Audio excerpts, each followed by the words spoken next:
ఓం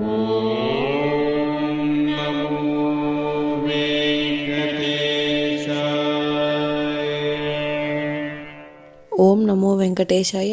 మీ నా తిరుమల అప్డేట్స్ కి స్వాగతం. తిరుమల శ్రీవారి దర్శనం కోసం వేచి చూసిన భక్తులకు ఈ రోజు విశేషాలు తెలియజేయడానికి ఈ వీడియో చేస్తున్నాను. ఈ వీడియోలో మనం ఈ రోజు స్వామివారి దర్శన సమయాలు, అలాగే టీటీడీ లేటెస్ట్ ఫ్రీ దర్శనం టికెట్ల అప్డేట్, ఇంకా ఎస్ఎస్డి మరియు దివ్య దర్శనం టోకెన్స్ ఎన్ని గంటలకు ఇస్తున్నారు, ఎప్పుడు పూర్తవుతున్నాయి, ఇలాంటి విషయాలతో పాటు తిరుమలలో భక్తుల రద్దీ మరియు టీటీడీ వారి ఇతర తాజా సమాచారం గురించి వివరంగా తెలుసుకుందాం. ఇలాంటి తిరుమల లేటెస్ట్ అప్డేట్స్ మిస్ అవ్వకుండా ఉండాలంటే వెంటనే మన ఛానల్ ని సబ్స్క్రైబ్ చేసుకోండి. ఈ సమాచారం మరికొందరికి ఉపయోగపడేలా ఈ వీడియోని కూడా లైక్ చేయండి, మన ఛానల్ కి అయితే సపోర్ట్ చేయండి, అలాగే ఈ వీడియోని కూడా షేర్ చేయండి. ఇప్పుడు తిరుమల తిరుపతి దేవస్థానం వారి లేటెస్ట్ అప్డేట్స్ తెలుసుకుందాం. ఈ రోజు చంద్రగ్రహణం కారణంగా ఉదయం 9 గంటల నుంచి రాత్రి 7:30 వరకు శ్రీవారి ఆలయం క్లోజ్ చేయనున్నారు. కాబట్టి ఈ సమయంలో స్వామివారి దర్శనం అయితే ఉండదండి.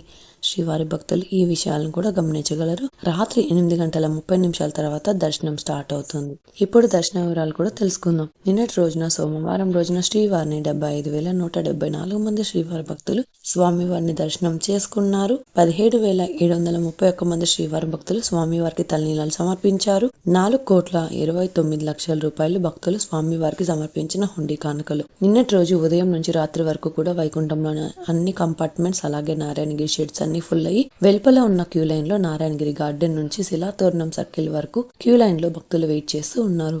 అందువలన సాయంత్రం 4 గంటల తర్వాత సర్వదర్శనానికి కూడా అలో చేయలేదు. ఈ రోజు సోమవారం రోజు శ్రీవారి సర్వదర్శనం రాత్రి 8:30 స్టార్ట్ అవుతుంది. కాబట్టి సర్వదర్శనానికి వెళ్లే భక్తులు రాత్రి 7 లేదా 8 గంటలకు క్యూ లైన్ లోనికి అలో ఉండే అవకాశం ఉంటుంది. శ్రీవారి భక్తులు కూడా ఈ విషయాన్ని గమనించగలరు. అలాగే 300 రూపాయల దర్శనం టికెట్స్ ఉన్న భక్తులు అయితే మీ టికెట్స్ లోని టైంకు 1 గంట ముందు క్యూ లైన్ లోనికి వెళ్ళండి. ఇప్పుడు మన ఛానల్లోని నిన్నటి వీడియోలోని కామెంట్లకు సమాధానాలు కూడా తెలుసుకుందాం. మొదటి కామెంట్: హాయ్ మ్యామ్, మార్చి 4వ తేదీన క్రౌడ్ ఎలా ఉంటుందో మీరు చెప్పగలరా? మేము 300 రూపాయల టికెట్స్ అయితే బుక్ చేసుకున్నాం. నమస్కారం అండి. మార్చి 4వ తేదీ దర్శనం అయితే నార్మల్ గా ఉండే అవకాశం ఉన్నది. అది కూడా కరెక్ట్ గా చెప్పలేమండి. మీరు ఇదివరకే 300 రూపీస్ దర్శనం టికెట్ బుక్ చేసుకున్నారు. కాబట్టి మీరు క్యూ లైన్ లో ఎంటర్ అయినప్పటి నుంచి 2 నుంచి 4 గంటల సమయంలోనే దర్శనం అవ్వచ్చు. ఇక నెక్స్ట్ కామెంట్: ఎందుకు ఎస్ఎస్డి టోకెన్లు ఇవ్వట్లేదు మేడం? ఈ రోజు చంద్రగ్రహణం కారణంగా దాదాపు శ్రీవారి ఆలయం 10 గంటల సమయం క్లోజ్ చేయనున్నారు. కాబట్టి ఆ సమయంలో దర్శనాలు ఉండవు. అందువలన ఎస్ఎస్డి టోకెన్స్ ఇవ్వరు. ఈ రోజు మార్చి 3వ తేదీన టోకెన్స్ ఇస్తారు. ఈ రోజు టోకెన్ తీసుకుంటే రేపటి దర్శనం అయితే ఉంటుంది. మీరు దర్శనం చేసుకోవాలి అనుకున్న ముందు రోజు టోకెన్స్ అయితే తీసుకోవాల్సి ఉంటుంది. ఇక నెక్స్ట్ కామెంట్ అండి: నమస్కారం మేడం, మేము మెట్ల మార్గం నుంచి వెళ్తున్న వారికి దర్శనం టికెట్స్ ఇస్తున్నారా మేడం? ఎందుకు అంటే 3 days బ్యాక్ వెళ్ళిన మా రిలేటివ్స్ కి ఇవ్వట్లేదు అని చెప్పారు. నమస్కారం అండి. మీరు తిరుమలకు వెళ్ళాలి అంటే 2 నడక దారులు ఉన్నాయి. ఒకటి అలిపిరి మెట్ల మార్గం, రెండవది శ్రీవారి మెట్టు నడకదారి. ప్రస్తుతం ఈ 2 నడక దారిలో నడిచి వెళ్లే భక్తులకు నడకదారి మధ్యలో టోకెన్స్ ఇవ్వడం లేదు. కాబట్టి మీరు తిరుపతిలోనే టోకెన్ తీసుకుని నడిచి వెళ్లాల్సి ఉంటుంది. ఎస్ఎస్టీ టోకెన్ తీసుకుంటే మీరు నడిచి అయినా వెళ్ళొచ్చు, లేదా బస్సులో అయినా తిరుమలకు వెళ్ళొచ్చు.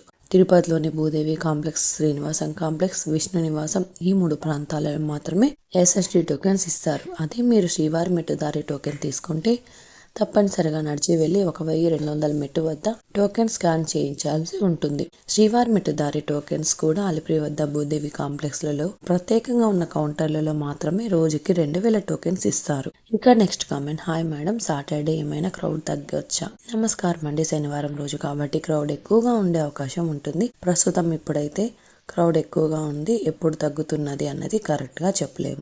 ఇక నెక్స్ట్ కామెంట్: ఓం నమో వెంకటేశాయ గోవింద. గుడ్ మార్నింగ్ మేడం, నేను మార్చి 12వ తేదీన దివ్య దర్శనం కోసం ప్లాన్ చేస్తున్నాను. ఏ దర్శనం త్వరగా అవుతుందో చెప్పగలరా? దివ్య దర్శనం without token or with token directly? ఇంకా అకామిడేషన్ కూడా ప్రజెంట్ స్టేటస్ ఏంటి? ఎంత టైం పడుతుంది? నమస్కారం అండి. మీరు మార్చి 12వ తేదీన టోకెన్ తీసుకుంటే దర్శనం మార్చి 13వ తేదీ అవుతుంది. అదే టోకెన్స్ లేని దర్శనం అయితే మీరు వెళ్ళిన మరుసటి రోజు క్రౌడ్ ని బట్టి దర్శన సమయం ఉంటుంది. కాబట్టి మీరు టోకెన్స్ తీసుకుని దర్శనానికి వెళ్ళడానికి ట్రై చేయండి. నెక్స్ట్ మీరు తిరుమలలో రూమ్స్ కోసం తీసుకోవాలి అనుకుంటే ఉదయం 7 లేదా 8 గంటల లోపు వెళ్తే 1 గంట లోపు రూమ్స్ తీసుకునే అవకాశం ఉంటుంది. ఆ తర్వాత రూమ్స్ అవైలబిలిటీని బట్టి వెయిట్ చేయాల్సి వస్తుందండి. ఒక్కొక్కసారి 2 నుంచి 5 గంటల సమయం కూడా పడుతుందండి. అది కూడా రూమ్స్ ఖాళీ ఉంటేనే గమనించగలరు. ఈ వీడియో చూస్తున్న మీరు ఈ వీడియోను కూడా తప్పకుండా లైక్ చేయండి. ఈ వీడియో చూస్తున్న శ్రీవారి భక్తులకు కూడా ఏదైనా సందేహం కానీ తిరుమల తిరుపతి దేవస్థానం వారి ఇన్ఫర్మేషన్ తెలుసుకోవాలి అనుకుంటే వెంటనే కామెంట్ చేయండి. నెక్స్ట్ వీడియోలో మీ కామెంట్లకు సమాధానాలు కూడా తెలియజేస్తాను. ఓం నమో వెంకటేశాయ. ఇంకా మీరు టీటీడీ వారి లేటెస్ట్ ఇన్ఫర్మేషన్ ఫాస్ట్గా తెలుసుకోవాలి అనుకుంటే మన వాట్సాప్ ఛానల్ కూడా ఫాలో అవ్వచ్చు. ఈ వాట్సాప్ లింకుని ఈ వీడియో డిస్క్రిప్షన్లో ఇచ్చానండి, చూసి ఫాలో అవ్వండి. అలాగే ఈ వీడియో ఇన్ఫర్మేషన్ మీకు ఉపయోగపడుతుంది అనుకుంటే మీ ఫ్రెండ్స్ అండ్ ఫ్యామిలీ మెంబర్స్తో షేర్ చేయండి. మీరు ఈ వీడియోని ఎక్కువగా లైక్ చేసి శ్రీవారి భక్తులు ఇంకా ఎక్కువగా ఈ వీడియోలను చూసి తిరుమల లేటెస్ట్ అప్డేట్స్ కూడా తెలుసుకునే అవకాశం ఉంటుంది. మీకు కూడా ఏమైనా సందేహాలు ఉంటే లేదా టీటీడీ అప్డేట్స్ గురించి తెలుసుకోవాలి అనుకుంటే కింద కామెంట్ చేయండి. మీ కామెంట్కి సమాధానం ఇవ్వడానికైతే ప్రయత్నిస్తాను. ముందుగా మన ఛానల్ని సబ్స్క్రైబ్ చేసుకోండి. ఈ వీడియోని కూడా లైక్ చేయండి, మరి ఈ వీడియోని కూడా షేర్ చేయండి. నెక్స్ట్ వీడియోలో టీటీడీ వారి లేటెస్ట్ అప్డేట్స్తో మళ్ళీ కలుసుకుందాం. ఓం నమో వెంకటేశాయ.